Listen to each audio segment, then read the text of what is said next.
Undisputed. Welcome to Undisputed. We're live from Los Angeles. I'm Joy Taylor, here with Skip Bayless and Shannon Sharp. Good morning, guys. You're shook up because you had a big win last night, right? I did. Yeah, Way Joe, to go, Joy. We had us a big old win. Congratulations. We had us a big old win. Like You're casual... back in the hunt, man. We are. It's Casual Tuesday or something? Yeah, you know, I'm dressed like Tom Brady looked last night. Old ass. You know talking about Joy. That's a Why would Mr. you Rogers dress flag. I old? like it. Huh? I wanted to feel like Tom Brady. I want to look like Tom Really? looked last night. So you saw think it. he's done? Whoa, Skip, that's unnecessary. Right. Joe, how are you today? I'm great. Did you stay up and watch the game in its entirety? Yes, I hope It was, so. it was Yes, I great. did. It was a great game. It was a great game. I put my tree up last night. Joe, you see my tree on Instagram? It was a nice Go tree. take a look at Do my you like post your whole life on Instagram? Just the tree. The tree of Look the at dog. me. Just I the tree of the posted dog. my tree. Yeah, we really have created a monster. Because not only does he know how to use Instagram now, he knows how to use Instagram stories. Yeah. So I don't even know what that is. it was Exactly. How are you, don't know Shannon? what it is. all the Yeah. time. You Yes. don't need to know. Yeah. I'll fill you in on it later. I let my TV speak for itself. Ooh. I wonder what it said about that pocket square. I like it. It's flashy. like It's got a little Miami flair. You ain't Let's flashy. get to Got Tom on Brady. a gray old man We'll sweater. get to Tom Brady's horrible game in a moment, but we'll start with my Dolphins. Jay Cutlers Yes. had one of his best games of his season to lead Miami to a stunning 27-20 win over the Patriots. Cutler finished with 3 touchdown passes, 263 passing yards. It was his first win against the Patriots in 4 tries. Let's take a listen to Cutler after the game. Winning's always. I mean, that's what keeps you in this game. You know, that locker room after a win, there's nothing like it. You know, playing right home after a win, it's hard to beat it. You got to be careful with a team like that, like you said. You know, I mean, I think the Super Bowl last year is an indication of what they're capable of. You know, and they made it a one-possession game in this one. So, you know, you got to beat these guys to the final whistle. Speaking of Casual Tuesday, And you talking about the way I'm dressed? well, he's letting the hair out. You know, he's got a Vanderbilt. That's how they chest hair dress out. at Vanderbilt. Huh? That's not true. Shannon, you've been highly critical Yes. of Jay in the past. So did last night change your opinion? Absolutely not. If anything, Shocking. If anything, it makes you more disappointed because last night he showed you a glimpse of what he could have been. And I'm not saying because Tom Brady, none of the greats have ever throws for 260 plus yards and 3 touchdowns with no pick every single Sunday. That's not what I'm saying. But we've seen far too many of these games and far too many of the other games where it's a fumble or a costly turnover that ends up costing his team the game. Skip, he showed you what he can do. Arm talent, second to none. You see the play that came in, they had him dead to right. He spins out, rolls to his left, hit Drake, boom. He drops a dime to the guy. He ended up dropping the ball in the fourth quarter. Could have nailed the door shut. Yep. So we know what Jay Cutler can do. And because he hasn't fulfilled the promise, Skip, it's hard for me to believe that there's an offensive coordinator or head coach that's come into contact with Jay Cutler since he's been in the NFL says Jay Cutler has maximized his ability. Yep. It's hard for me to believe that you'll find one coach that will say that. And people are like, well, what do you mean? Jay Cutler should have been a multiple time Pro Bowl player. He should have taken his teams to more than one playoff appearance. He should have done that, Skip. That's how talented he is. And it's so frustrating for you to see what he's capable of last night or something close to that on a regular routine basis, but far too many times it's the pick, the fumble, the apathetical, the blasé-faire attitude. You're like, bruh, I believe there's one person that believes Jay Cutler maximized his ability, and that's Jay Cutler. Because at the end of the day, Skip, he's made $122 million. So no matter what I think or others think, he taps that computer like, oh, shit, I'm good then. Skip, you saw glimpses of what he could have been, and it's disappointing that he didn't meet those expectations. I'm a firm believer in this, and my grandfather used to say, boy, time is the one thing that you can never recapture. And unfortunately, sometimes it's when time is up that we realize what we have left behind.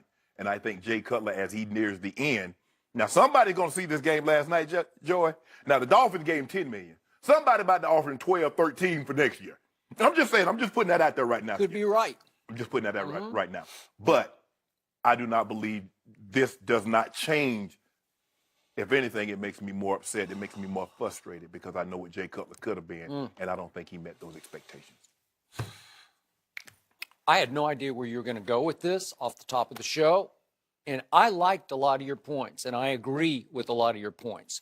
Where we part ways is at your bottom line versus my bottom line about this player who is as polarizing a quarterback as I have ever watched and ever covered and ever talked about on television.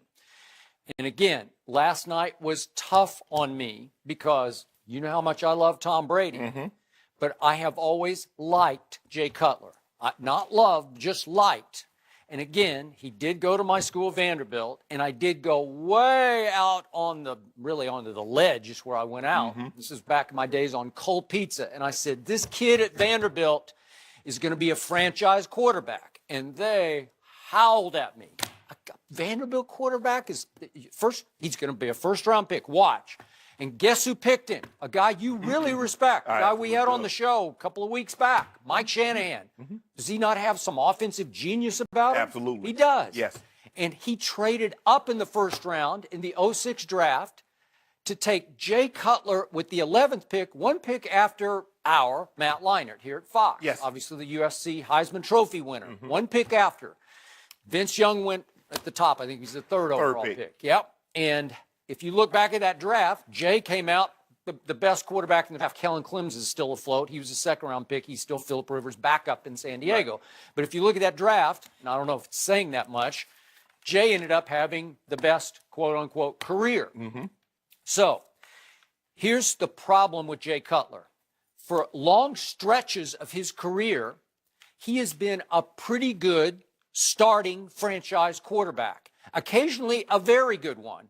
But to your point, the occasional bad, has been so spectacularly bad that it obliterates the memories of all the good in most fans' minds, right? Yes. So most people would look at Jay Cutler as when they see the bad, it's all-time bad body language, the shrugging shoulders, the hanging head, the I don't give a you-know-what attitude. Yes. And it cancels out all the good that he does accomplish sort of quietly because everybody focuses on Jay Cutler as the cringing symbol of a loser quarterback, right? It's what the internet thinks of, oh, that's a loser, is Jay Cutler. So I think most fans and you view him in the big picture as a pathetic bust of a quarterback. No, I don't think he was a bust, but I've seen more of the other games than the games you saw last night. There's no way in your mind, Skip Bayless, you're going to tell me you've seen Jay Cutler play more like he played last night as opposed to the flip side. Okay, let's talk about that. So I'm never saying that he's Tom Brady or Aaron Rodgers because obviously he's not. Right. He can't even have glimpses of those guys.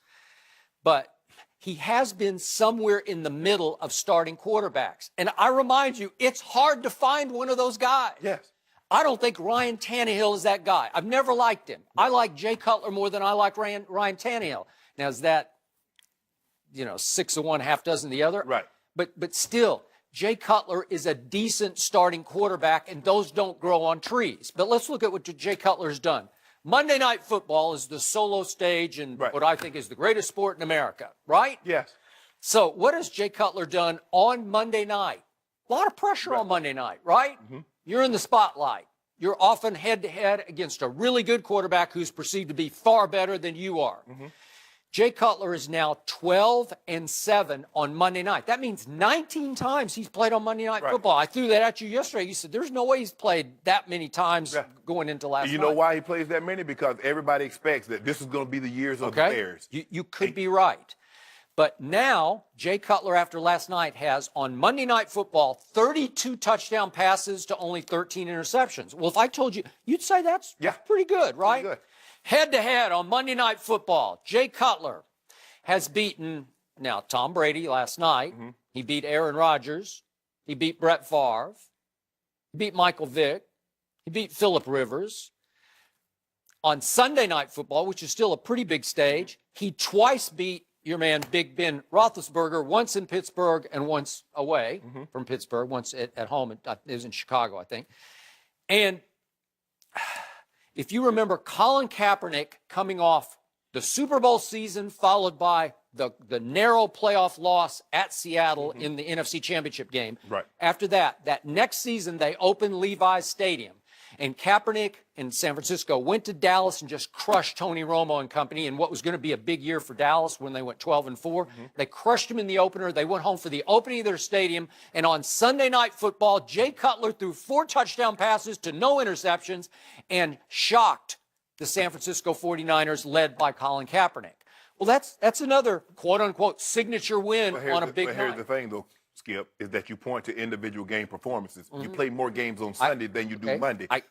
When you factor in his career record, is he above or below 500? He's 74-76. So now that's a lot of starts to get in the National Football League. But now we say 500 is even skills, 76. So if you're 2 games below, that means you what? Okay, but how many teams are still looking for a quarterback who could even consider going 500 for that team? It's just hard to find them, which is why he's such a polarizing lightning rod, because is he terrible? No, he's not terrible.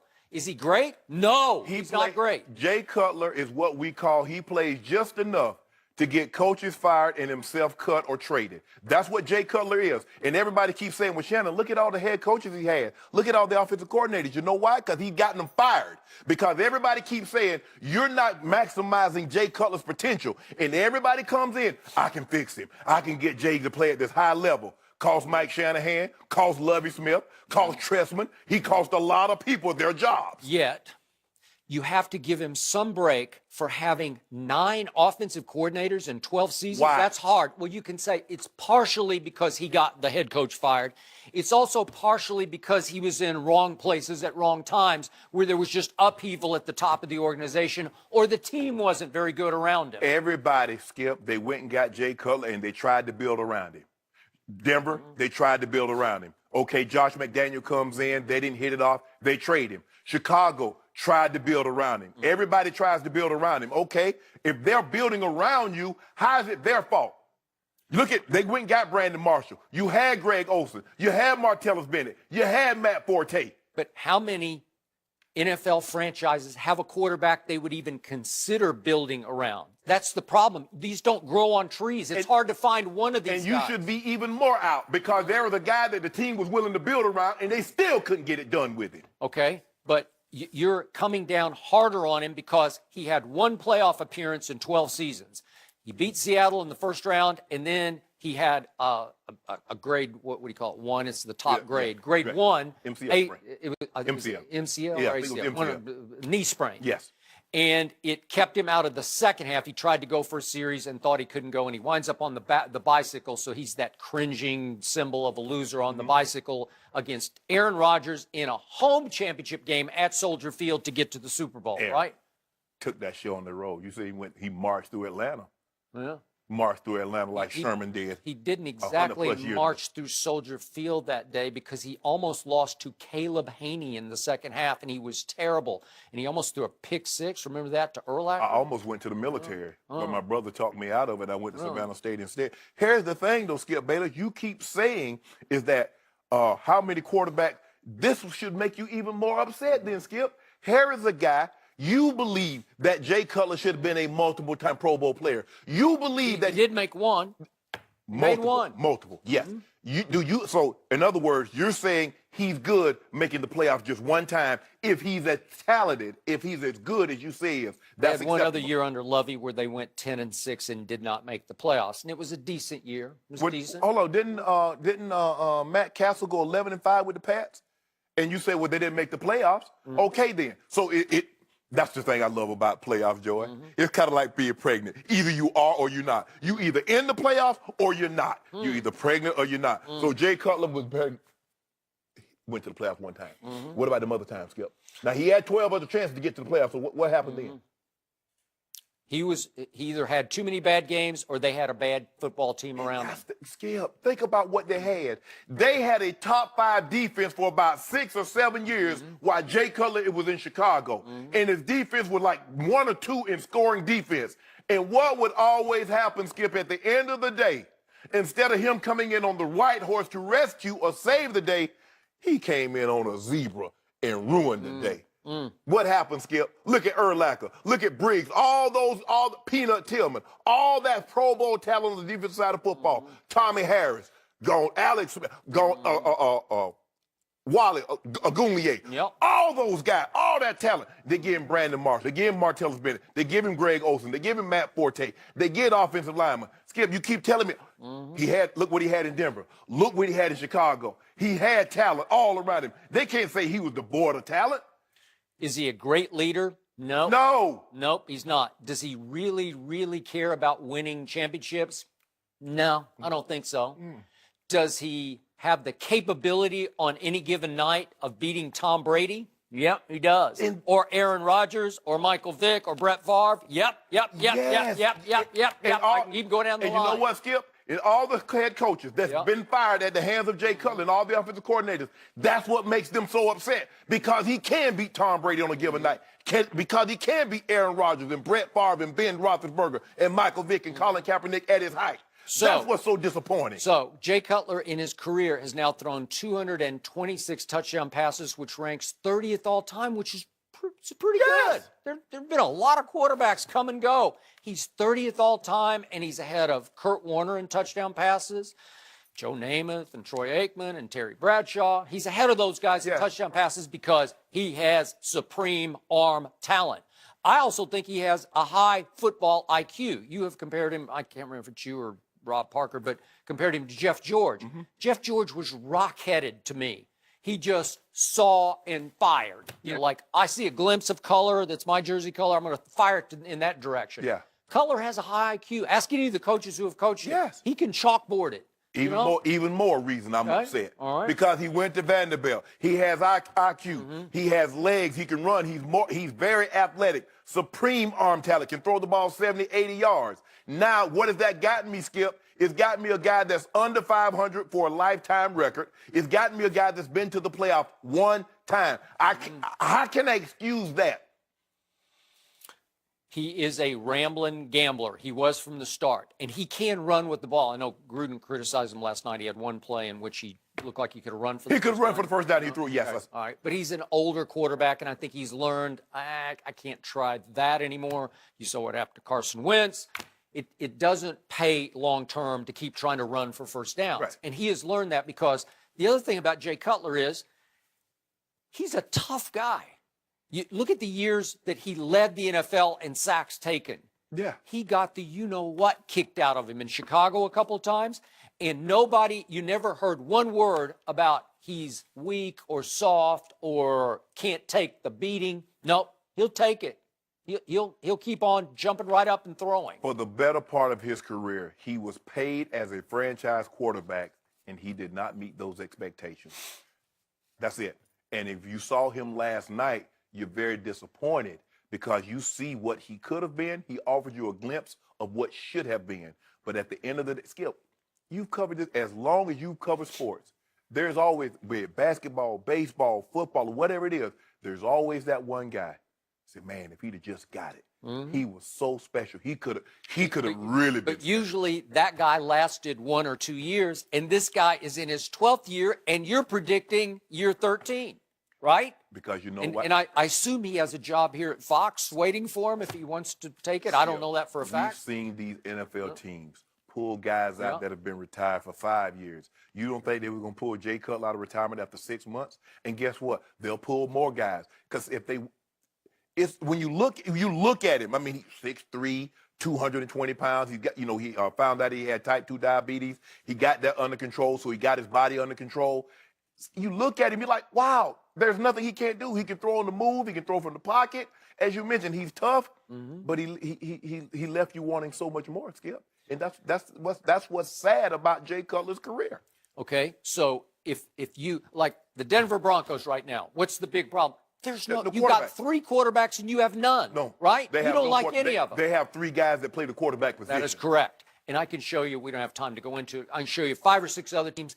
They just don't have a quarterback. No. They got a football team, but they don't have a quarterback. Correct. So it's hard to find even a Jay Cutler for all of his flaws, all of his negatives, all the perceived loser's mentality.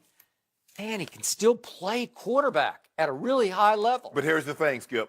Do you want to win games or you want to win championships? Because Jay Cutler can win you a few games. You're not winning a championship with him. Now, the Broncos, there are certain teams the Steelers, and all these. They're like 10, 12 teams that they don't go into the season hoping to win 8 games. They go into the season trying to have Commissioner Goodell hand them that Lombardi. That's what they go in.